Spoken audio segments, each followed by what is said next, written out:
कौन कहता है कामयाबी किस्मत तय करती है।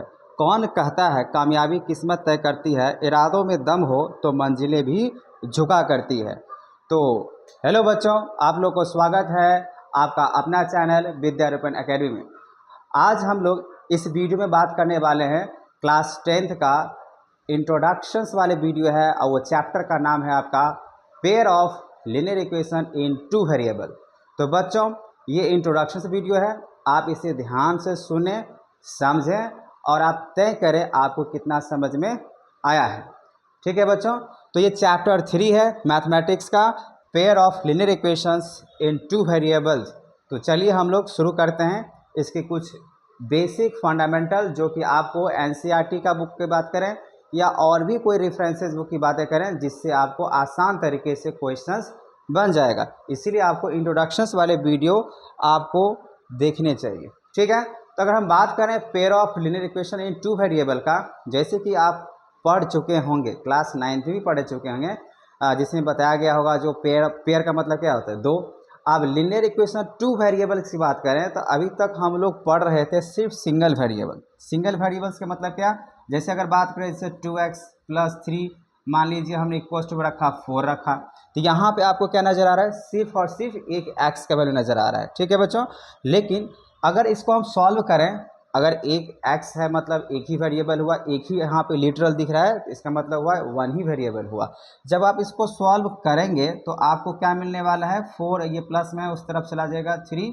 तो आप इस तरीके से अभी तक आपने सॉल्व करके बनाया होगा, और क्लास 9th में भी आई होप आप लोग पढ़े होंगे pair of linear equation two variable. लेकिन उसमें आपको बहुत ही बेसिक सा क्वेश्चंस पूछा जा रहा था, जो आप कन्वर्ट कीजिए जो 1 इक्वेशन से, मतलब 1 वेरिएबल से 2 वेरिएबल में। लेकिन आप क्लास 10th का काम कर रहे हैं, तो क्लास 10th में आपको कुछ अलग ही देखने को मिलेगा, आपको सॉल्व करने की जरूरत पड़ेगा, और वो भी 2 वेरिएबल के। तो चलिए बच्चों, अगर हम यहाँ पे बात करें various forms of linear equations का, इसका जो जनरल फॉर्म है, इसका जो जनरल फॉर्म आप यहाँ पे देख रहे हैं, इसका general form ax + by + c। अगर हम इसका जनरल फॉर्म की बात करें ax by + c = 0, जैसे कि आप यहाँ पे देख पा रहे होंगे, ये जो a है और ये b है और ये c है, यहाँ पे एक रियल नंबर हो सकता है। a b c क्या हो सकता है, रियल नंबर हो सकता है। और आपको ध्यान रखना है, अगर ये पेयर ऑफ, अगर बात अभी तो फिर पेयर की बात नहीं करें, अब हम सिर्फ बात करें लीनियर इक्वेशंस टू वेरिएबल का। पेयर में आपको 2 पेयर की बात करना पड़ेगा। यहाँ पे हम सिर्फ बात कर रहे हैं जो जनरल फॉर्म क्या होता है टू वेरिएबल का, क्योंकि आप यहाँ पे देखिए, यहाँ आपको क्या नज़र आ रहा है, x, और यहाँ पे क्या नज़र आ रहा है, y। बाकी बात जो ये c जो नज़र आ रहा है, ये जो c है और ये जो b है और a है, यहाँ पे कोई भी रियल नंबर हो सकता है या कांस्टेंट वैल्यू हो सकता है। ठीक है ना। लेकिन अगर हम वही बात करें a और b का, सॉरी x और y का, ये जो x नज़र आ रहा है और ये जो y नज़र आ रहा है, यही आपका क्या होगा, टू वेरिएबल, क्योंकि यहाँ पे x एगो हो गया, दूसरा हो गया y हो गया, तो यहाँ पे टू वेरिएबल हो गया। और आपको बच्चों ध्यान रखना है, a किसी भी कंडीशंस में, किसी भी हालत में 0 के बराबर में नहीं होना चाहिए, और ना ही b किसी भी हालत में 0 के बराबर होना चाहिए, तभी माना जाएगा ये आपका जनरल फॉर्म टू वेरिएबल्स का, ax + by + c = 0। तो आपको ये समझ में आ चुका होगा, जो कि ये फॉर्म्स होते हैं, जनरल फॉर्म्स होते हैं लीनियर इक्वेशंस का, वो भी टू वेरिएबल्स का, जिसमें हम लोग को 2 लिटरल्स वैल्यू देखने को मिलेगा, 2 लेटर देखने को मिलेगा। एक्स वाई की बात करें, ए बी की बात करें, मतलब 2 डिफरेंट आपको लेटर देखने को मिलेगा। इसी में आपको इसको सॉल्व करने होंगे। ठीक है, आगे अगर हम बात करें इसमें, तो आप देख सकते हैं यहाँ पे, अब हम लोग बात करते हैं पेयर। पेयर का मतलब क्या, आपको एक इक्वेशंस की बात नहीं होगा, जैसे ax + by + c = 0, ये तो हुआ जनरल फॉर्म। लेकिन आपको पेयर में मिलेगा, मतलब 2, मतलब जोड़ा में मिलेगा इक्वेशन। अब अगर 2 जोड़ा में अगर मिलता है, तो उसमें से आपको सिर्फ या तो x का, अगर x है y है तो x या y का वैल्यू निकालना होगा। ठीक है, तो यहाँ पे अगर हम पेयर ऑफ की अगर बात करें, तो pair of linear equations two variable में, तो देख सकते हैं यहाँ पे फर्स्ट, जैसे मान लेते हैं ax + by + c = 0, मान लीजिए आपके फर्स्ट इक्वेशंस हुआ, क्योंकि हम पेयर की बात कर रहे हैं। एक और लिख लिए, एक बार और लिख लीजिए, ax + by plus c equals to 0।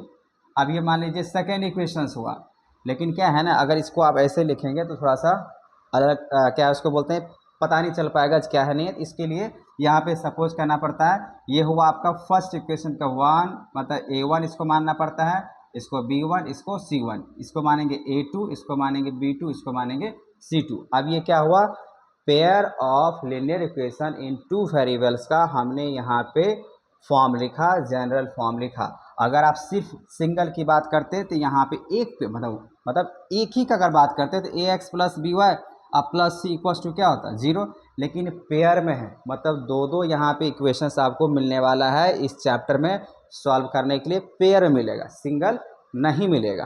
ठीक है बच्चों, तो आपको ये बात समझ में आ चुका है। जो जनरल फॉर्म्स होता है पेयर ऑफ लीनियर इक्वेशंस की बात करें वो भी टू वेरिएबल्स में, इसमें हम यहाँ पे बात कर रहे हैं एक्स या वाई का, कहीं पे हो सकता है ए और बी का, कहीं पे हो सकता है सी और डी पे, मतलब कोई भी टू डिफरेंट लेटर आपको मिलेगा तो समझ जाइएगा वो आपका टू वेरिएबल्स की बातें कर रहा है। और इक्वल्स टू में 0 है तो इसका इक्वल्स टू 0 हो या कोई भी हो, लेकिन इक्वल की साइन है तो इसका मतलब वो इक्वेशंस है।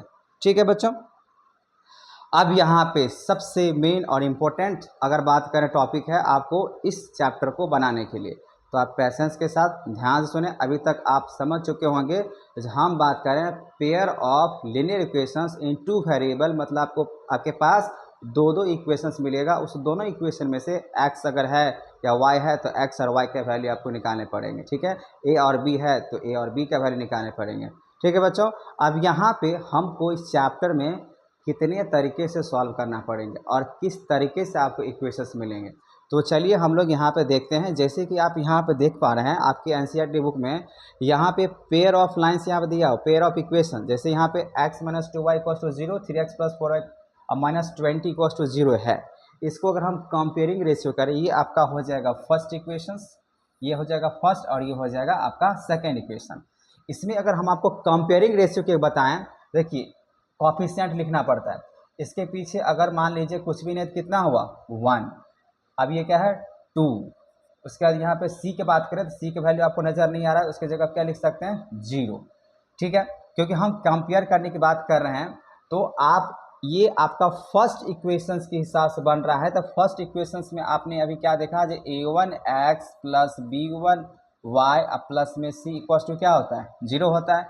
अगर हम इसको कंपेयर करके बताएं इसके कांस्टेंट या कोएफिशिएंट के बाद, तो इसके पीछे क्या है, कुछ भी नहीं है तो 1 होगा। ये क्या है -2 तो माइनस यहाँ पे 2 होगा, और c का वैल्यू कुछ भी नहीं है तो क्या हो जाएगा 0 हो जाएगा। ये हुआ आपका a1। अब वही मान लीजिए अगर हम बात करें b1 के हिसाब से, a2 के हिसाब से, तो a2 में क्या आ जाएगा 3, तो यहाँ पे बाय में रखिए 3, फिर b2 में रखिए क्या हो जाएगा 4, और यहाँ पे क्या हो जाएगा बाय में -20।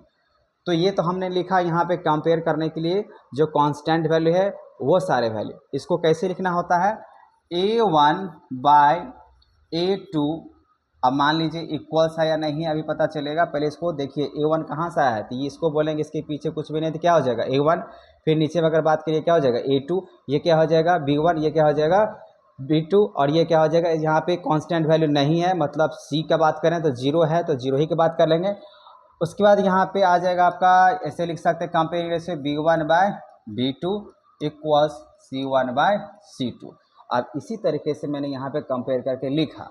अब हम लोग को समझना क्या है, सर हम आपको क्या समझाना चाह रहे हैं बच्चों, बस ये समझाने चाह रहे हैं जो आपको जब इक्वेशंस अगर दो मिलेंगे, पेयर मिलेंगे, क्या उसका सॉल्यूशंस होगा या नहीं होगा। जब हम उसको सॉल्व करने के लिए आएंगे तो क्या ये सॉल्व होगा या नहीं होगा वो सीखना है। अगर सॉल्व होगा तो कितने उसके वैल्यू निकल सकते हैं और कितने और किस तरीके से हम लोग बना सकते हैं। तो हम लोग यहाँ पे जो पढ़ने वाले हैं, क्या हम ग्राफिकल मेथड जब सॉल्व करेंगे तो ग्राफ कैसा बनेगा, और जब अलजेब्रिकल मेथड से बनाएंगे तो हम लोग को क्या वो अलजेब्रिकल मेथड से बनेगा भी या नहीं बनेगा, अगर बनेगा भी तो कितने उसके सॉल्यूशंस निकल के आ सकते हैं। ठीक है बच्चों, यही हम समझाने की कोशिश कर रहे हैं। तो यहाँ पे आप देख सकते हैं जो यहाँ पे कंपेयरिंग की बात किया जा रहा है।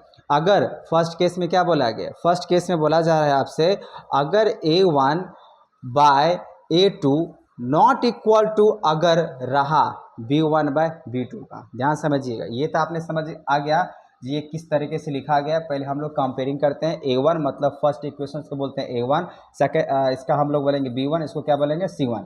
उसके बाद यहाँ पर अगर बात करें ये हो जाएगा A2, इसको बोलेंगे B2, इसको क्या बोलेंगे C2। इस तरीके से हमने यहाँ पे रियल नंबर्स इसको हम लोग रेशियो में ले चुके हैं।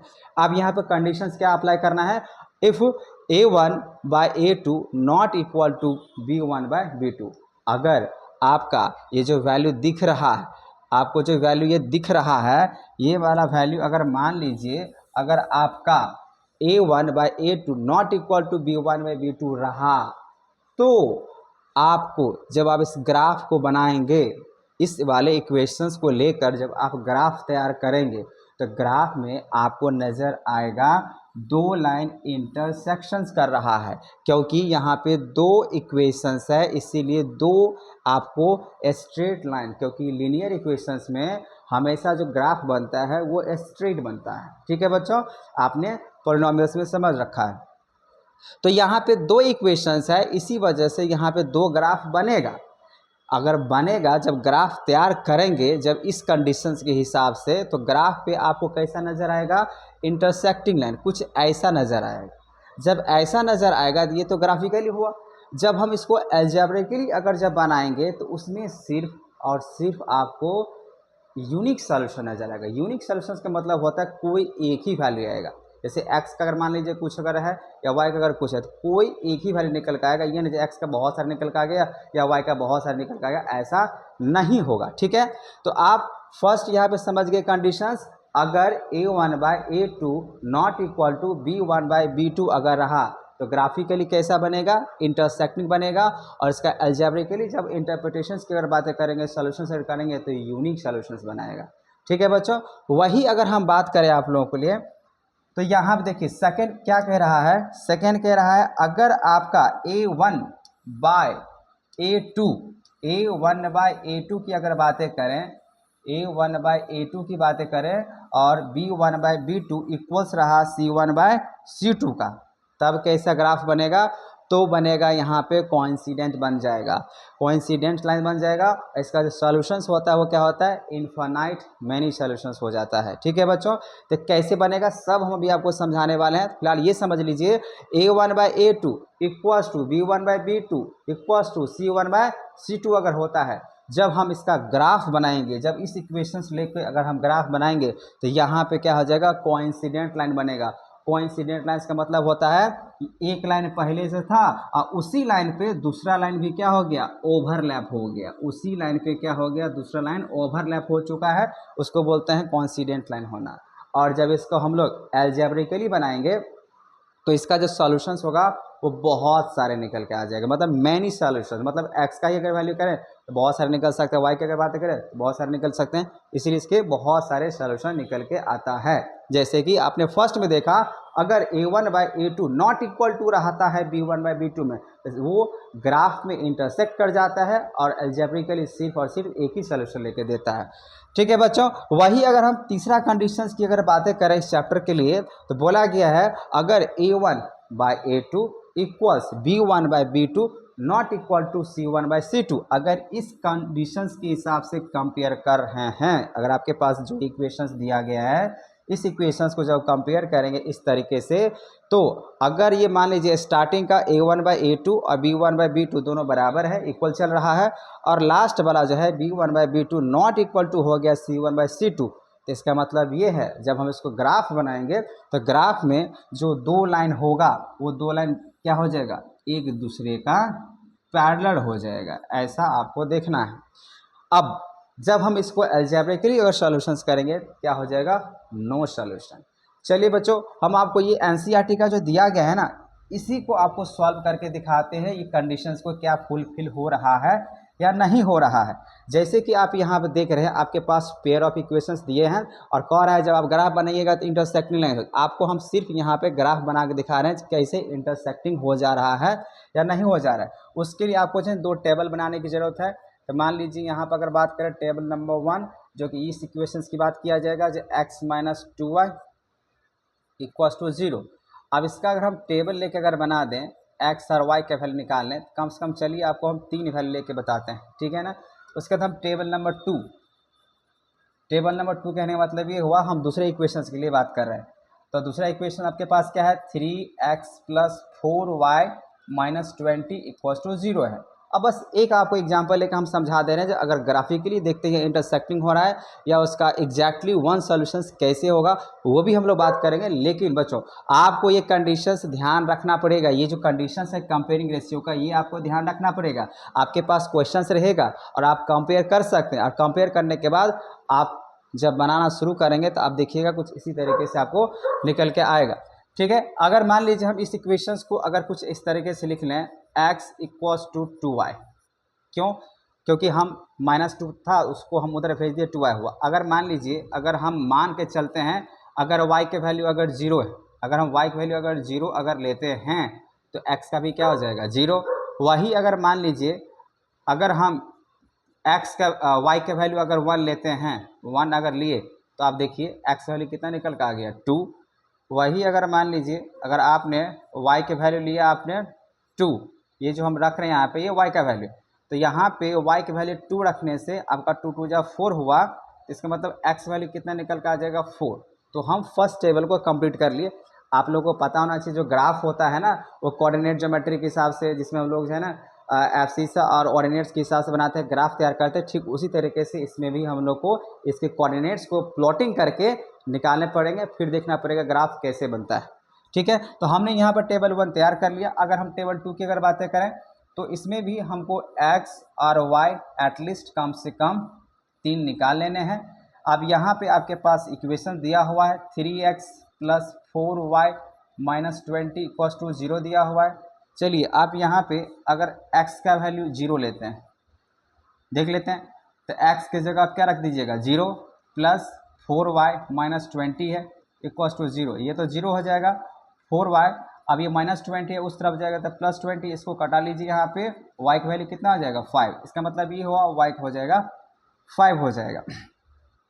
चलिए अगर हम यहाँ पे अगर बात कर लेते हैं x का वैल्यू आप लेना चाहते हैं 4, चलिए 4 लेके देखते हैं, 4 या 2 भी ले सकते हैं, 2 अगर लीजिएगा यहाँ पर 26 हो जाएगा। 4 लेते हैं, मान के चलिए 3, और हम x का वैल्यू ले रहे हैं इस बार 4, इस बार यहाँ पे लिए थे x वैल्यू 0। अगर हम x का वैल्यू इस बार ले रहे हैं 4, तो 4 + 4y, अच्छा ये -20 अगर उस तरफ भेज देंगे तो क्या हो जाएगा +20, तो 4 3 जा 12 + 4y = 20, तो 4y 20 और ये +12 उस तरफ चला जाएगा तो -12, तो 4y = कितना हो जाएगा 8, इसको आप कैंसिल कर लीजिए तो y के वैल्यू निकल के आ जाएगा आपके पास 2। तो आपने x वैल्यू कितना लिया था 4, तो x वैल्यू आपने लिया था 4, तो y का वैल्यू कितना निकल के आ गया आपके पास 2 नज़र आया। ठीक है, आपको कम से कम एक और निकाल लेना है, तो चलिए हम एक और निकाल के आपको दिखाते हैं। हम यहाँ पे ये समझाने की कोशिश कर रहे हैं जो ग्राफ जो बनेगा वो किस तरीके से बन सकता है। ठीक है बच्चों, अब यहाँ पे चलिए आपके पास इक्वेशंस दिया हुआ है, अगर आप 1 लेते हैं तो 1 लेने के बाद क्या होगा -20 उधर चला जाएगा 70 हो जाएगा, तो ये फ्रैक्शन में चला जाएगा। आपको होल नंबर लेने, कंप्लीट नंबर लेने हैं, जिससे क्या हो सके एग्जैक्ट जो है ना आप ग्राफ पे दिखा सको, इसीलिए इसको ऐसा सोचना पड़ेगा। चलिए हम यहाँ पे आपको लेके दिखाते हैं -1, अगर -1 लीजिएगा तो फिर किधर कितना चला जाएगा प्लस माइनस, तो 17 हो जाएगा। 2, चलिए 2 लेके देखते हैं। 3 आप 2 तो ऑलरेडी ले चुके हैं, नहीं लिए, चलिए x वैल्यू अगर 2 लेते हैं + 4y - 20 = 0, 3 2 जा 6 + 4y - 20 = 0, तो 4y = 20, जो माइनस नेगेटिव है उस तरफ जाएगा +20 और ये हो जाएगा -6। ओ तो 4y = हो जाएगा यहाँ पे आपके पास 14, जो कि कैंसिल नहीं हो रहा है। तो आपको ऐसा वैल्यू लेना है जिससे ये कैंसिल हो जाना चाहिए। इसको अगर कैंसिल करेंगे तो फ्रैक्शंस में आ जा रहा है। ठीक है बच्चों, तो चलिए इसी पे लेके छोड़ देते हैं, और क्या है 14 अब बाय 4, इसको कैंसिल कर लिया जाए 7, इसको कर लिया जाए 2, तो y का वैल्यू कितना आ रहा है, अगर 7/2 की अगर बात करें तो हम और करके लिख सकते हैं 3 पॉइंट कितना आएगा 5। तो यहाँ पे आपने x कितना लिया 2, x लिया 2, और y की अगर बातें करें कितना हो जाएगा 3.5 हो जाएगा। तो यहाँ पे हमने तीन तीन वैल्यू निकाल लिए हैं। अब तीन वैल्यू से ही हम आपको ग्राफ तैयार करके बता रहे हैं जो किस तरीके से ग्राफ बनेगा। ठीक है बच्चों, तो आपको पता ही होगा कुछ इस तरीके से आपको कार्टेशियन प्लेन लेने पड़ते हैं। एक्स की वैल्यू देखिए दोनों तरफ में सबसे हाईएस्ट वैल्यू कितना गया है, 4 तक गया है। तो यहाँ पर 1 2 3 और 4 आप लिख लीजिए। ये आपको पता ही होगा, ये एक्स एक्सिस होता है, ये आपका वाई डैश आ जाएगा, निगेटिव्स होते हैं, और ये हो जाएगा वाई पॉजिटिव। अगर हम y की बात करें तो y सबसे हाईएस्ट कहाँ तक गया है, 5 तक। तो चलिए ये जो है यूनिट ऑफ लेंथ बराबर होना चाहिए। तो 1 2 3 4 5 6, इससे ज़्यादा तो है ना, वैसे 5 ही तक ही है। अब इसको प्लॉटिंग करते हैं। अगर x आपका 0 है तो यहाँ तो 0 होता है, x 0 है तो 0 भी रहेगा, y भी 0 है। अब बोला गया है x2 होना चाहिए। अगर x2 होना चाहिए तो y1 कितना यहाँ, तो यहाँ पे आ जाएगा। फिर बोला गया यहाँ पे x कितना होना चाहिए, 4, तो x4, और y कितना होना चाहिए, 2, तो आपको y के 2 के सामने रखना पड़ेगा। ठीक है बच्चों, अब आते हैं यहाँ पे x4, तो x4 तो हो ही चुका है और y हो जाएगा 2। तो एक यहाँ पे हो चुका है, एक यहाँ पे हो चुका है, एक यहाँ पे हो चुका है। तो इस तरीके से फर्स्ट वाला टेबल का अगर हम बात करें, जब इसको मिलाइएगा तो सीधा एक स्ट्रेट बन जा रहा है। ठीक है, वैसे भी आपको पता ही होना चाहिए जो लीनियर इक्वेशंस की अगर बातें करते हैं तो हमेशा क्या होता है, सिंपल सा अगर बात करें स्ट्रेट लाइन बनता है। अब चलिए इसको प्लॉटिंग करते हैं।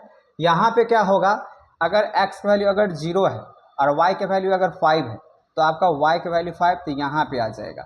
वही अगर x की वैल्यू 4 है तो यहाँ पे आ जाएगा, और y की वैल्यू कितना बोला गया, 2 है, तो ये यहीं x की वैल्यू 4 y की वैल्यू 2, तो यहाँ पे आ जाएगा। रेड कलर से इसको कर देते हैं, यहाँ पे हो जाएगा, क्योंकि यहाँ पे x बोला गया 2 है, सॉरी x बोला गया कितना 4 है, और y बोला गया 2, तो 2 के सामने इस तरीके से। ठीक है, और यहाँ पे x बोला गया 2 है और y का वैल्यू बोला गया 3.4 है, तो लगभग में आप 3.5 है, तो यहाँ पे इस तरीके से बनेगा। और यहाँ पे आप देख सकते हैं ये एक सीधा सा बन गया, ये सीधा सा लाइन चला गया, और यहाँ पे देख पा रहे हैं ये क्या कर गया, इंटरसेक्ट कर गया।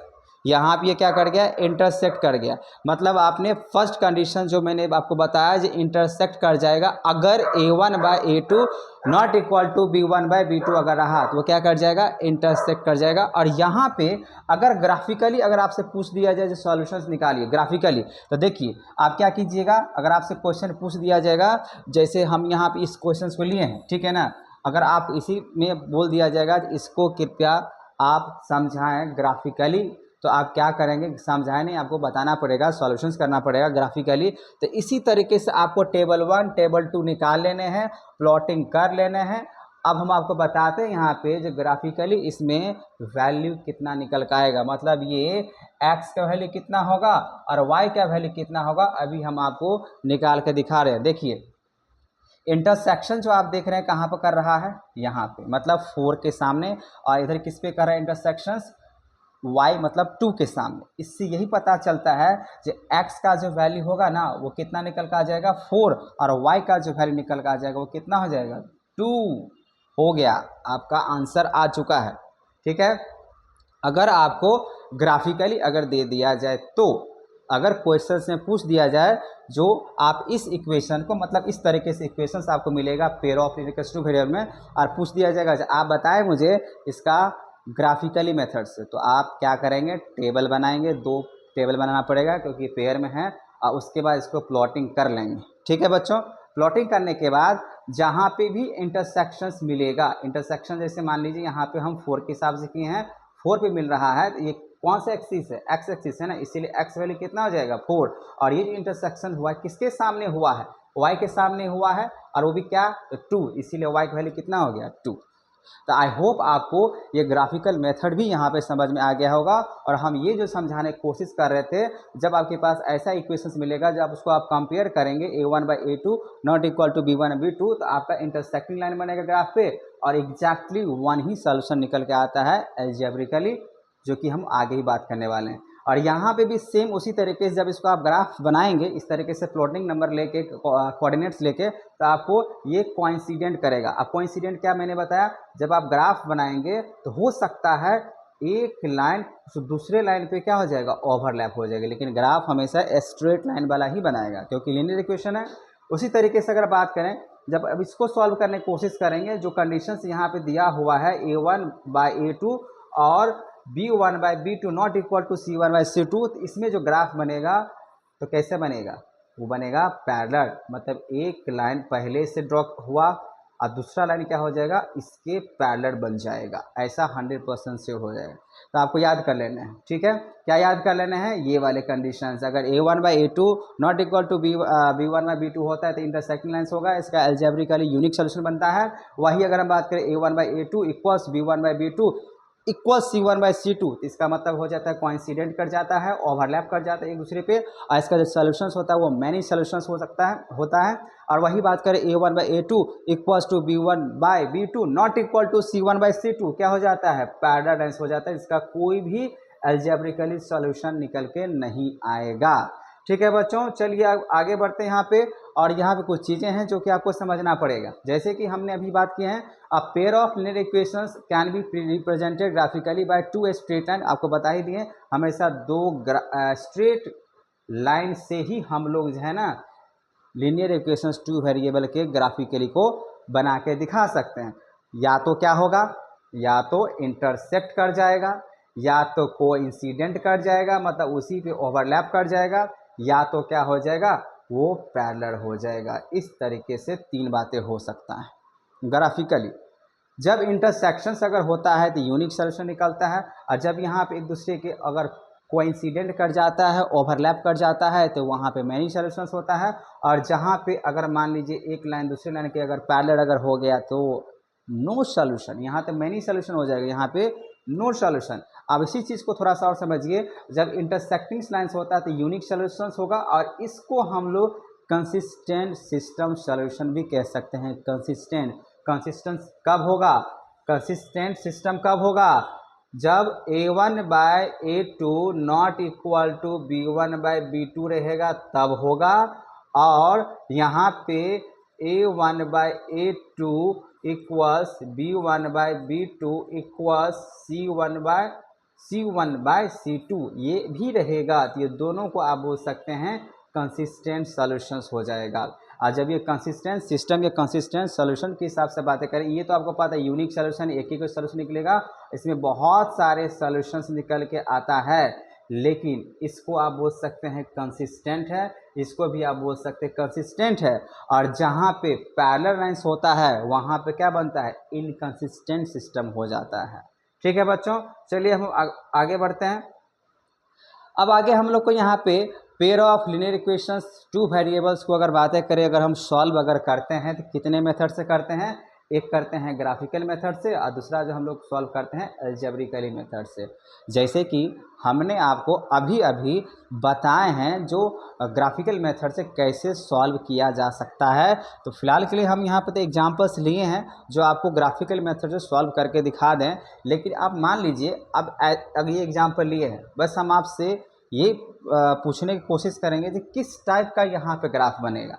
क्या यहाँ पे इंटरसेक्टिंग बनेगा, क्या यहाँ पे आपका कोइंसिडेंट बनेगा, क्या यहाँ पे पैरेलल लाइंस बनेगा। आप हमें कमेंट में बताएं जो इसका ग्राफिकली कैसा बनेगा, इंटरसेक्टिंग बनेगा, कोइंसिडेंट बनेगा, पैरेलल बनेगा। ठीक है बच्चों, अगर यहाँ पे इंटरसेक्ट अगर करता होगा तो यूनिक सोल्यूशन होगा। अगर यूनिक सोल्यूशंस होगा तो इसमें आप ये भी बता दीजिएगा जो x का वैल्यू क्या निकल के आएगा और y का वैल्यू क्या निकल के आएगा। अभी अभी हमने आपको ग्राफिकल मेथड से दो टेबल लेके हमने बताया है, ठीक है। और भी अगर मान लीजिए अगर प्रॉब्लम अगर हो रहा है तो हम लोग एनसीईआरटी के एक एक क्वेश्चंस को सॉल्व करने वाले हैं। जितने भी एक्सरसाइज क्वेश्चंस होगा नया पैटर्न से हम सारे के सारे क्वेश्चन आपको सॉल्व करके बताने वाले हैं। उसमें आपका सारा समस्या जो प्रॉब्लम्स है मैथ्स का वो समझ में आ जाएगा और प्रॉब्लम आपका दूर हो जाएगा। ठीक है बच्चों, आपको ग्राफिकल मेथड से हम समझा चुके हैं। उसी तरीके से अगर हम बात करें अलजेब्रिकली मेथड से तो इसका तो बताना पड़ेगा, तभी आपको क्वेश्चंस बन पाएगा। तो चलिए हम लोग आगे बढ़ते हैं। और यहाँ पे हमने लिया है जो अलजेब्रिकली मेथड से अगर बातें करें, जो इक्वेशंस रहेगा बनाने के लिए टू वेरिएबल्स का, वो तीन तरीके से रहेगा। लेकिन जो नया सेशंस के हिसाब से बात करें, जो 25, 26 की अगर बातें करें तो उसमें आपको जो नया बुक निकला है एनसीईआरटी का जो नया पैटर्न है, उसमें क्या कर दिया गया है, आपको सिर्फ दो ही मेथड पढ़ना है, सब्स्टिट्यूशंस मेथड, एलिमिनेशंस मेथड और क्रॉस मल्टीप्लिकेशंस मेथड नहीं दिया गया। लेकिन अगर स्टेट बोर्ड वालों के लिए अगर बात करें जिसमें आपको दिया गया है क्रॉस मल्टीप्लिकेशन मेथड, तो हम आप लोगों को इस वीडियो में, इस इंट्रोडक्शन वाले वीडियो में अगर बातें करें, हम 3 क्वेश्चंस लिए हैं और तीनों क्वेश्चंस अगर हम बातें करें अलग अलग मेथड से आपको हम सॉल्व करके दिखाने वाले हैं। ठीक है बच्चों, मान लीजिए अगर हमने यहाँ जो इक्वेशंस लिया है, फर्स्ट इक्वेशन जो कि सब्स्टिट्यूशन मेथड से बनाने वाले हैं, अब इसका सॉल्यूशंस होगा या नहीं होगा उसको आप कंपेयर करके पता कर सकते हैं। कैसे? a1/a2 not equal to b1/b2 compare कर लीजिएगा, आपको पता चलेगा हाँ ये बराबर नहीं है, नॉट इक्वल टू नहीं है, इसका मतलब नॉट इक्वल टू में है, इसका मतलब ये हुआ ये यूनिक सोल्यूशन है, इसका मतलब x का वैल्यू निकल के या y का वैल्यू निकल के आएगा अगर इसमें x y की बात कर रहा है। वैसे भी यहाँ पर आप देख सकते हैं ये a1 हुआ, ये a2 होगा, तो a1 आपका कितना नजर आ रहा है 3 और a2 नजर कितना आ जा रहा है 1, यहाँ पे b1 कितना जा रहा है 5 और यहाँ पे b2 कितना जा रहा है 1, मतलब 1 ही होगा क्योंकि माइनस से माइनस से कैंसिल हो जाएगा। तो यहाँ देख रहे हैं दोनों एक दूसरे का a1/a2 not equal to b1/b2 है, इसका मतलब यूनिक सोल्यूशन निकल के आएगा। चलिए बच्चों, हम आपको बता रहे हैं सब्स्टिट्यूशन मेथड, थोड़ा सा ध्यान से सुने, हम इस मेथड में आपको क्या समझाने वाले हैं। देखिए बच्चों, क्या करना होगा, आपके पास 2 इक्वेशंस है, फर्स्ट इक्वेशंस और सेकेंड इक्वेशंस।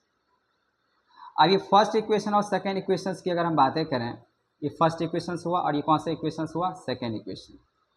सब्स्टिट्यूशन मेथड का मतलब होता है या तो आप x को सब्स्टिट्यूट वैल्यू निकालो या तो y को निकालो, या तो x का निकालो या तो y का निकालो, और निकालो भी या तो पहला इक्वेशन से निकाल लो या तो दूसरा से निकाल लो। अगर आप पहला में से अगर मान लीजिए फर्स्ट वाले सब्स्टिट्यूशन वैल्यू अगर आप निकालते हैं तो आपको y में सेकेंड वाले इक्वेशंस में आपको रखना पड़ेगा। हम क्या कह रहे हैं, अगर हम फर्स्ट में से अगर सब्स्टिट्यूशन वैल्यू निकालते हैं तो किस में पुट करना पड़ेगा, सेकेंड इक्वेशंस में, और वही अगर सेकेंड इक्वेशन में से अगर सब्स्टिट्यूशन वैल्यू अगर निकालेंगे तो किस में पुट करना पड़ेगा, फर्स्ट में। जैसे देखिए हम क्या कह रहे हैं यहाँ पे, हम फर्स्ट इक्वेशंस को फर्स्ट इक्वेशंस में से सब्स्टिट्यूशन वैल्यू निकाल रहे हैं। देखिए कैसे निकाल सकते हैं, जैसे ये 3x लिखा हुआ फर्स्ट इक्वेशन है, 3x minus 5y equals to -1। हम थोड़ा इसको ऐसे लिख दें, -y और ये -5y उस तरफ चला जाएगा तो क्या हो जाएगा, 5y पॉजिटिव में हो जाएगा। हमने क्या बताया आपको, सब्स्टिट्यूशन का मतलब है या तो x के फॉर्म में निकालेंगे वैल्यू या तो y के फॉर्म में निकालेंगे, और पहला में से निकाल लेंगे और दूसरा में जा क्या करेंगे, पुट कर देंगे। तो यहाँ पे आप इसको ऐसे रखिए, -1 प्लस 5y, अब y में ये 3 से डिवाइड कर सकते हैं यहाँ पे। तो देख लीजिए यहाँ पे हमने क्या किया, हमने फर्स्ट इक्वेशन से ये सब्स्टिट्यूशन वैल्यू निकाला है।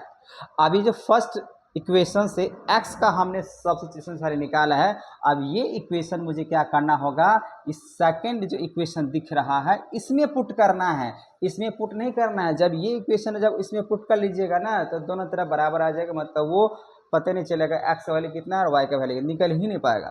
तो नाउ यहाँ पे हम करने वाले हैं put x equals to -1 plus 5y/3 in equations, equations कौन सा, इन इक्वेशंस सेकेंड में।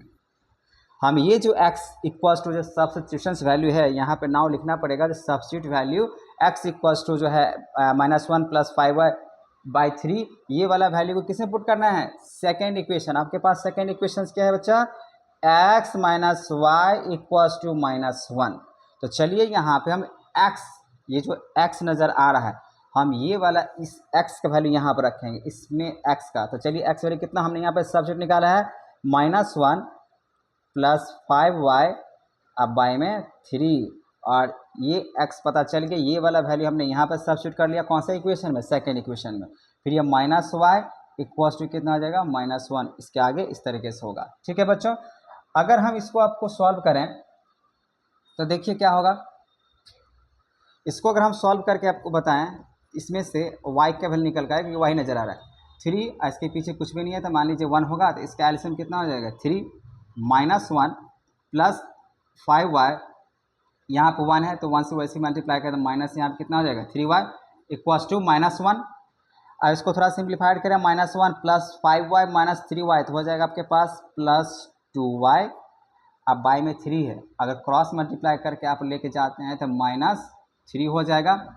अब इसको ऐसे लिखिए 2y इक्वल्स टू -3 और ये -1 है, उस तरफ जाएगा तो क्या हो जाएगा बच्चा +1, और यहाँ पे 2y इक्वल्स टू माइनस कितना हो जाएगा -2 हो जाएगा, होगा कि नहीं। अब जैसे इसको अगर हम कैंसिल करते हैं तो y का वैल्यू कितना हो जाएगा -1, ये हुआ आपका y का वैल्यू। लेकिन आपको x भी चाहिए ना, क्योंकि आप 2 वेरिएबल के हिसाब से बात कर रहे हैं तो आपको 2 चाहिए वैल्यू। हमने यहाँ पे y निकाल लिया। नाउ अगर हम बात करें, अब मुझे निकालना है x का वैल्यू, तो आप क्या करो, y इक्वल्स टू -1 जो दिख रहा है, आप या तो इस वाले पे वैल्यू पुट कर लो, जो फर्स्ट इक्वेशन हमने सब्स्टिट्यूट करके निकाला इसमें रख सकते हैं आप, या तो सेकंड, मतलब अब ये जो y का वैल्यू है आप चाहे फर्स्ट इक्वेशंस पे रखें या सेकंड इक्वेशंस पे रखें, कोई हर्ज नहीं है, आपका आंसर आ जाएगा। ठीक है, तो हम यहाँ पे क्या करते हैं, ये जो फर्स्ट इक्वेशन है हमने इसको ऐसे करके लिखा है, और फर्स्ट इक्वेशंस को इस तरीके से लिखे हैं, तो हम इसी पे आपको क्या करते हैं x का वैल्यू निकाल के दिखा देते हैं, -1 अब +5 और y की वैल्यू कितना निकालें -1, तो -1 अब y में कितना हो जाएगा 3 हो जाएगा, तो x इक्वल्स टू कितना हो जाएगा -1 प्लस माइनस माइनस यहाँ पर हो जाएगा 5, अब y में हो जाएगा 3, तो x इक्वल्स टू हो जाएगा -6, अब y में हो जाएगा 3, कैंसिल कर लीजिए तो x वैल्यू कितना हो जाएगा -2 हो जाएगा बच्चा। ठीक है बच्चों, तो आपने क्या देखा, अगर हम फर्स्ट इक्वेशन में से अगर सब्स्टिट्यूशन वैल्यू अगर निकालते हैं तो सेकंड में रखेंगे, और वही अगर सेकंड में से अगर सब्स्टिट्यूशन वैल्यू अगर निकालते हैं तो किस में रखना पड़ेगा, फर्स्ट में रखना पड़ेगा, और कंडीशन सही होना चाहिए, या तो x के फॉर्म में होगा या तो y के फॉर्म में होगा। अगर y के फॉर्म में से अगर मान लीजिए अगर हम निकालते तो सेकेंड इक्वेशन में y के जगह पर रखते हैं। हमने फिलहाल इक्वेशन फर्स्ट में से x के फॉर्म में निकाले हैं, तो ये जो x का वैल्यू है, x के जो फॉर्म में सब्स्टिट्यूट वैल्यू है, हमने इसको क्या किया, सेकेंड इक्वेशन में x के जगह पे रख दिया और इससे हमने इक्वेशंस को निकाल लिया। ठीक है बच्चों, ये हुआ आपका सब्स्टिट्यूशन मेथड। ठीक है बच्चों, अब हम बात करते हैं एलिमिनेशन मेथड से, और एलिमिनेशन मेथड से क्या कह रहा है क्वेश्चंस यहाँ पर देख सकते हैं। हम यहाँ पे एग्जाम्पल्स लिए हैं आपको समझाने के लिए, अगर आपको समझ में नहीं आ रहा है तो आप हमें कमेंट करें, क्योंकि हम आपके लिए जो है ना यहाँ पे और भी अच्छे तरीके से समझाने की कोशिश करेंगे, और अच्छे से अच्छे वीडियो बना के आपको हम देने की कोशिश करेंगे, और एनसीईआरटी का सोल्यूशन तो हम लोग करने ही वाले हैं, सॉल्व करने ही वाले क्वेश्चंस, तो उसमें आपको सारे के सारे प्रॉब्लम सॉल्व हो जाएंगे। चलिए, अब ये सेकेंड जो क्वेश्चन है एग्जाम्पल्स है, इसको हम लोग बनाने वाले हैं एलिमिनेशन मेथड से। एलिमिनेशन मेथड का मतलब क्या होता है, एलिमिनेट करना। मतलब मान लीजिए हम लोग डांसिंग प्रोग्राम देखते हैं, तो डांसिंग में आप देखते हैं जो उसमें जो है ना, जो अच्छा परफॉर्म करता है वो आगे चले जाता है, जो उसमें लगता है कुछ कमी अगर है तो उसको क्या कर दिया जाता है, एलिमिनेट। मतलब आप यहाँ से आपका जो सफ़र था वो ख़त्म हो चुका है, ठीक है, उसको एलिमिनेट कर दिया जाता है। ठीक है बच्चों, तो यहाँ पे भी हम लोग क्या करेंगे, आपके पास x और y का वैल्यू दिया हुआ है, तो आपको क्या करना होगा, या तो आप x को एलिमिनेट कर दो या तो y को, दोनों में से किसी एक को क्या करना पड़ेगा, एलिमिनेट करना पड़ेगा। ठीक है, तो हम यहाँ पे लिख लेते हैं जो फर्स्ट इक्वेशन दिया हुआ है 3x + 2y इक्वल्स टू 11 और 2x + 3y इक्वल्स टू 4। आपके पास ये दो इक्वेशंस मिलेगा, मतलब पेयर में है, हम दो दो इक्वेशंस को लेके बात कर रहे हैं, सिंगल इक्वेशंस की बात नहीं कर रहे हैं। ठीक है, तो आप इसमें एलिमिनेट करना है, तो एलिमिनेट करने के लिए क्या सोचना पड़ेगा, आपको सोचना है जो दोनों में से किसी एक को एलिमिनेट करना है, या तो x को एलिमिनेट करना है या तो y को एलिमिनेट करना है। अब एलिमिनेट करने के लिए क्या होना चाहिए, उसके जो कॉफिशिएंट है वो बराबर दिखना चाहिए। ठीक है ना, क्या दिखना चाहिए, उसके कॉफिशिएंट बराबर दिखने चाहिए, इक्वल दिखने चाहिए। इक्वल दिखने के लिए हम क्या कर सकते हैं, मल्टीप्लाई कर सकते हैं, डिवाइड कर सकते हैं, है कि नहीं। तो हम लोग क्या करने वाले हैं, चलिए हम फर्स्ट इक्वेशंस को मल्टीप्लाई कर लेते हैं 2 से, इसको मल्टीप्लाई कर लेते हैं 3 से। ऐसा क्यों किए हैं, आप चाहें तो इसके अलावा भी नंबर से मल्टीप्लाई कर सकते हैं। मैंने क्या बोला, एलिमिनेशन मेथड का मतलब ये है जब मुझे x को या तो y को, दोनों में से किसी एक को एलिमिनेट करना है, हटाना है, ठीक है ना, उसके लिए मुझे मल्टीप्लाई करना पड़े, डिवाइड करना पड़े, हम करेंगे, लेकिन दोनों साइड करना पड़ेगा, चाहे एलएचएस साइड की बात करें या आरएचएस साइड की बात करें। और आपको पता ही है जब हम लीनियर इक्वेशंस की बातें करते हैं इसमें एलएचएस और आरएचएस की बातें किया ही जाता है। तो चलिए इसको हम 2 से मल्टीप्लाई क्यों किए अभी पता चल जाएगा। हम 2 से क्या किए, सबको मल्टीप्लाई किया, मतलब ये इधर भी मल्टीप्लाई होगा और इधर भी होगा। जब 2 से मल्टीप्लाई किया 3 2 जा कितना हो जाएगा बच्चा, 6 होगा ना। तो यहाँ पर आप लिखिए 3 2 जा कितना हो जाएगा 6x प्लस यहाँ पे अब कितना हो जाएगा 2 2 जा 4y। और यहाँ पर हो जाएगा 11 2 जा 22। ठीक है बच्चा। आप 3 से अगर मल्टीप्लाई करें यहाँ पर 3 2 जा कितना हो जाएगा 6x प्लस 3 3 जा कितना हो जाएगा 9y इक्वल्स टू 4 3 जा हो जाएगा 12। अब यहाँ पे जब आपने सोचा सर मुझे x को या हटाना है या तो y को हटाना है, तो आप जैसी सोचे अगर x को हटाना है, जैसे मान लीजिए हमने सोचा x को इसमें से एलिमिनेट कर देना है, तो हमने क्या किया x के कोएफिशिएंट को एक जैसा सोचने के बारे में सोचे।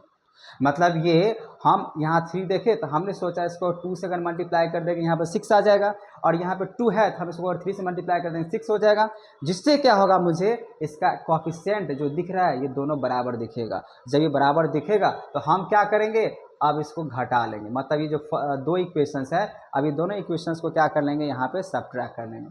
ठीक है, इसी वजह से हमने ऐसा सोचा और इसीलिए हमने 2 से और 3 से मल्टीप्लाई किया। अब जैसे ही सब्ट्रैक्ट करेंगे तो सब्ट्रैक्ट करने पे क्या होता है, ये जो दिख रहा है आपको सेकंड इक्वेशन यहाँ पे नीचे वाला, इसका साइन क्या होता है चेंज हो जाता है। अगर ये प्लस में है तो क्या हो जाएगा माइनस, ये प्लस में है ये प्लस में है तो क्या हो जाएगा माइनस, इसके पीछे भी प्लस है तो कुछ भी नहीं होता तो क्या होता है प्लस ही होता है ना। जैसे इसको माइनस करेंगे प्लस का साइन उल्टा है माइनस हो जाएगा। अब देखिए ये 6x है, अब 6x में से माइनस 6x हो गया, ये क्या हो जाएगा कैंसिल हो गया, एलिमिनेट हो गया। अब सिर्फ आपके पास क्या बचा y। अब ये 4y और ये माइनस 9y, तो 4 तो पॉजिटिव है, माइनस 9 माना जाएगा, ये क्या माना जाएगा माइनस। इसका मतलब ये हुआ आपके पास जो बचेगा माइनस 5y बचेगा। ठीक है बच्चों।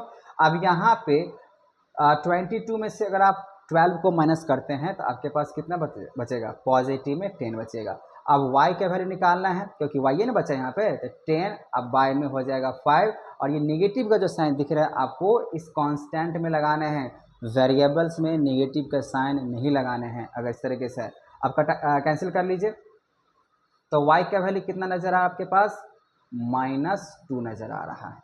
ठीक है बच्चों, ये हुआ y का। वही अगर आप y का तो निकल गया, आप चाहिए x का वैल्यू, तो नाउ आपको क्या करना है पुट करने हैं y equals to -2 in equation. कौन से इक्वेशन आप पुट करना चाहते हैं, या तो आप ओरिजिनल जो इक्वेशन है फर्स्ट या सेकंड उसमें रखिए, चाहे इसमें भी रखिएगा तब भी आपको आंसर आएगा। चलिए हम यहाँ पे फर्स्ट में रखते हैं, इक्वेशन जो दिख रहा है ये आपका मान लीजिए आपका फर्स्ट इक्वेशन है, ये सेकेंड इक्वेशन है, आप चाहे इसको थर्ड मान सकते हैं, इसको आप फोर्थ मान सकते हैं, कोई दिक्कत नहीं है। अब यहाँ पे अगर पुट कर लेते हैं 3x plus 2y equals to 11, आपके पास जो ओरिजिनल इक्वेशंस यही है ना, तो हम ओरिजिनल इक्वेशंस पे रखते हैं। ठीक है, अब यहाँ पे y का वैल्यू 2 निकला था, तो 3 ये तो x ऑलरेडी है, ये है, इसका वैल्यू नहीं निकाले हैं, y का पुट करना पड़ेगा 2 इंटू y का वैल्यू आपने सब्स्टिट्यूट करके कितना निकाला -2, तो यहाँ -2 हो जाएगा, यहाँ ब्रैकेट होना चाहिए, हम मल्टीप्लाई का सिंबल दे दिए, वो आप सही कर सकते हैं। 3x यहाँ पे -2 को अगर 2 से मल्टीप्लाई करेंगे तो हो जाएगा -4 इक्वल्स टू हो जाएगा 11, और 3x इक्वल्स टू 11, और ये -4 है उस तरफ जाएगा तो क्या हो जाएगा बच्चा +4 होगा। अब यहाँ पे आप लिख सकते हैं 3x इक्वल्स टू 15, तो x का वैल्यू कितना निकल के आएगा बच्चा 15/3, इसको कैंसिल कर लीजिए कितना हो जाएगा 5। तो देखिए आपका y का वैल्यू निकल के आ गया -2 और x का वैल्यू निकल के आ गया 5। ये हुआ आपका एलिमिनेशन मेथड। तो आपको समझ में आ चुका होगा जो एलिमिनेशन मेथड हम लोग किस तरीके से बात करते हैं। नाउ हम लोग आप बात करने वाले हैं क्रॉस मल्टीप्लिकेशन मेथड से, जो कि सीबीएसई बोर्ड से तो नहीं आ रहा है, लेकिन हाँ अगर मान लीजिए आपको अगर क्यूरियोसिटी है इसको जानने के लिए, अगर नहीं भी जानने को अगर है तो स्टेट बोर्ड वाले अगर वीडियो देख पा रहे हैं तो ये आपसे क्वेश्चन पूछा जाता है, इसीलिए हम आपको इसको शॉर्टकट तरीके से बताने की कोशिश कर रहे हैं। इसको आप समझने की कोशिश करें कि किस तरीके से हम लोग इसको बना सकते हैं। ठीक है, तो क्रॉस मल्टीप्लिकेशन मेथड से लिए हम यहाँ पे इक्वेशंस लिखे हुए हैं, अब इसको हम लोग सॉल्व करते हैं। इसके लिए शॉर्टकट हम लोग को यूज करना पड़ेगा। लॉन्ग कट फॉर्मूला होते हैं, तो फॉर्मूला के हिसाब से बात नहीं करेंगे, आप शॉर्टकट भी बनाएंगे तो बहुत ही आसान तरीके से बन जाएगा। तो जैसे कि आप देख पा रहे हैं यहाँ पे क्वेश्चंस दिया हुआ है, तो एक्स वाई और यहाँ पे एक्स वाई दिया हुआ टू वेरिएबल के हिसाब से पहले क्या करना पड़ेगा, जो लीनियर इक्वेशंस इन टू वेरिएबल्स का जो जनरल फॉर्म है उस पर आपको इसको कन्वर्ट करना पड़ेगा। मतलब ये आप इक्वल्स का दिया हुआ है, चलिए इसको हम ऐसे हम बोल रहे हैं, इसको ऐसे लिख लीजिए 2x प्लस 3y अब ये जो इक्वल्स में जो 17 दिया हुआ ना, अब इस तरफ लेकर आइए, इस तरफ लेकर आइएगा ट्रांसपोजिशन करके, तो -17 हो जाएगा, उधर क्या बचेगा 0। ठीक उसी तरीके से यहाँ भी 3x - 2y, उधर पॉजिटिव में 6 है, उसको इधर लेकर आइए, क्या हो जाएगा -6 = 0। ये आपका जनरल फॉर्म जो होता है लीनियर इक्वेशंस टू वेरिएबल का, उसमें ये कन्वर्ट हो चुका है। ठीक है बच्चों, अब जब ये हो चुका है तो इसको हम क्रॉस मल्टीप्लिकेशन मेथड से कैसे बनाएंगे, तो थोड़ा सा हम इक्वेशंस को यहाँ पे ले आते हैं ताकि हम आपको आसान तरीके से समझा पाएँ। जो शॉर्टकट तरीके से जो बातें कर रहे हैं उसके लिए थोड़ा सा सेंटर तो चाहिए इसका। आप समझिए, आपको क्या करना है, ये तो आपको समझ में आ गया, ये इक्वेशंस है। आपको यहाँ पे लिखना पड़ेगा x, फिर लिखना पड़ेगा इक्वल्स का साइन, फिर लिखिएगा y, फिर यहाँ पे ऐसे करके, फिर यहाँ पे इक्वल का साइन, फिर यहाँ पे लिखिएगा आप 1, क्योंकि कांस्टेंट वैल्यू है। अब आपको क्या करना है, इस y में नेगेटिव लगा देना है। ऐसा इसीलिए क्योंकि हम आपको बात कर रहे हैं शॉर्टकट, ठीक है ना। आप शॉर्टकट अगर सीखने हैं क्रॉस मल्टीप्लिकेशन मेथड से, तो आपको क्या करना है, ऐसे करके x, y और 1, क्योंकि ये है आपका कांस्टेंट वैल्यू। यहाँ पे z की बातें नहीं करेंगे, c की बात नहीं करेंगे, यहाँ पे कांस्टेंट वैल्यू है जो कि 1 के बराबर में होगा। ठीक है बच्चों, अब देखिए ऐसे लिखने के बाद आपको क्या करना है, अब x के बारे में सोचना है। तो आपको क्या करना है, x वाले को कवर करना है, x वाले को कवर करना है। और देखिए हमेशा कोएफिशिएंट से कोएफिशिएंट को मल्टीप्लाई करना है, मतलब कांस्टेंट वैल्यू को ही मल्टीप्लाई करना है। तो पहले रूल क्या होता है, ऊपर से नीचे मल्टीप्लाई करेंगे, मतलब उधर से, जैसे आप देख रहे हैं ऊपर से नीचे मल्टीप्लाई करेंगे और फिर यहाँ पर नीचे से ऊपर मल्टीप्लाई करेंगे, ये रूल होता है। अगर हम x का लिखना चाहते हैं यहाँ पे, तो इसको आप कवर कर लीजिए। कवर करने के बाद देखिए आप किससे मल्टीप्लाई, 3 को -6 से, तो यहाँ पे लिखिएगा 3 अब -6, फिर इसके बीच में एक माइनस का साइन देना होता है, तो माइनस का साइन देंगे। आप फिर ये कवर करके रखे हो, आप इससे इसको मल्टीप्लाई करते हैं, -2 को -17 से मल्टीप्लाई करेंगे, तो यहाँ पे आपको ब्रैकेट लेना पड़ेगा। -2 को आप मल्टीप्लाई कर रहे हैं -17 से, ठीक है, इस तरीके से लिख लिए। अब ये x का हो चुका है, अब y का, तो अब y को लिखने के लिए y को कवर करेंगे। और देखिए 2 है ना, तो 2 लिखेंगे यहाँ पे। अब 2 को किससे मल्टीप्लाई करेंगे, -6 से, तो -6, फिर क्या होगा, इसमें माइनस का साइन होगा। हम y को कवर करके रखे हुए हैं क्योंकि हम y का लिख रहे हैं, मतलब जिसका लिखना होता है उसको क्या करना होता है, कवर करना होता है। अब यहाँ पे मुझे इस 3 से उसको मल्टीप्लाई करना है, तो 3 और ये मल्टीप्लाई हो जाएगा -17 से, ये लिख लिए।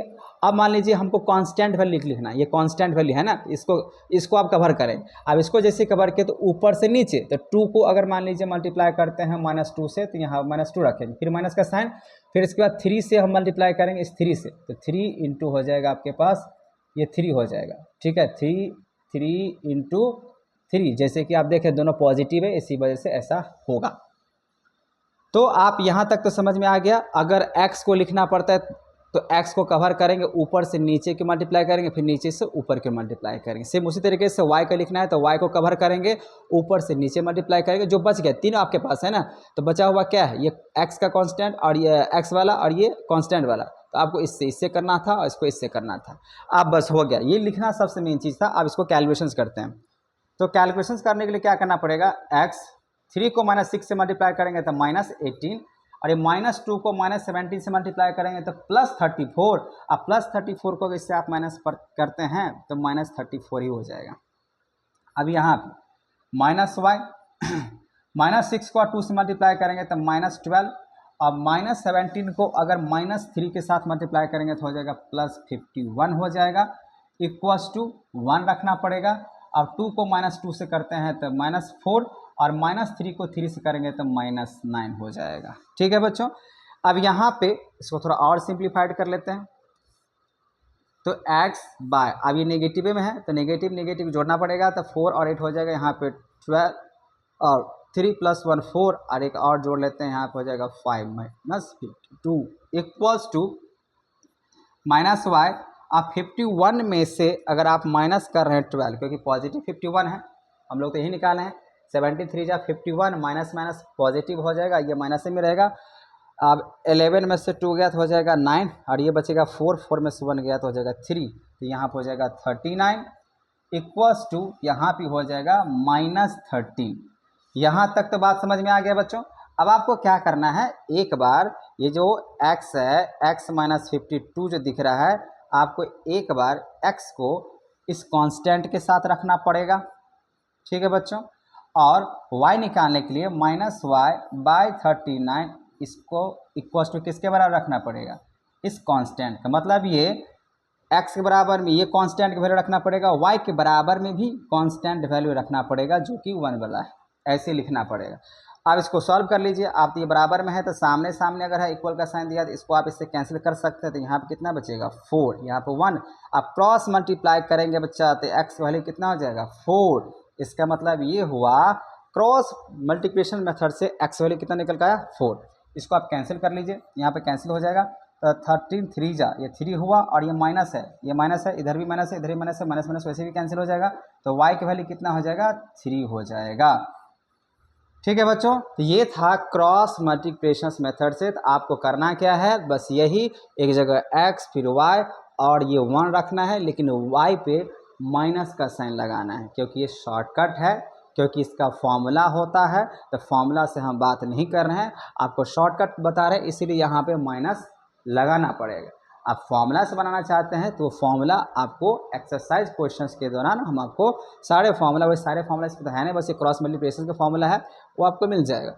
उसके बाद आपको इस तरीके से लिख लेने हैं और उसके बाद आपको सिंप्लीफाई कर लेना है, जैसे कि मैंने यहाँ बताया है।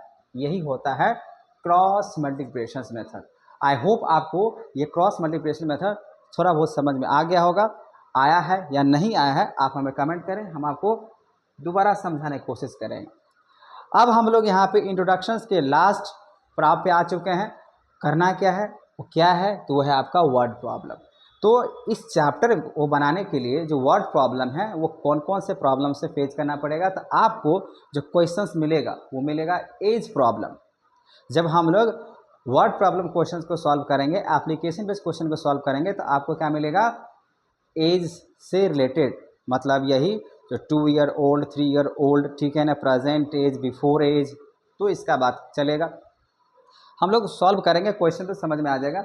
फिर प्रॉब्लम बेस अगर बात करें नंबर और डिजिट के हिसाब से, यही जो 2 डिजिट्स का नंबर बताना है, अगर 2 डिजिट का नंबर का मान लीजिए सम इतना है तो कौन सा नंबर होगा, तो डिजिट प्रॉब्लम हम लोग को सॉल्व करना पड़ेगा, मतलब नंबर सिस्टम।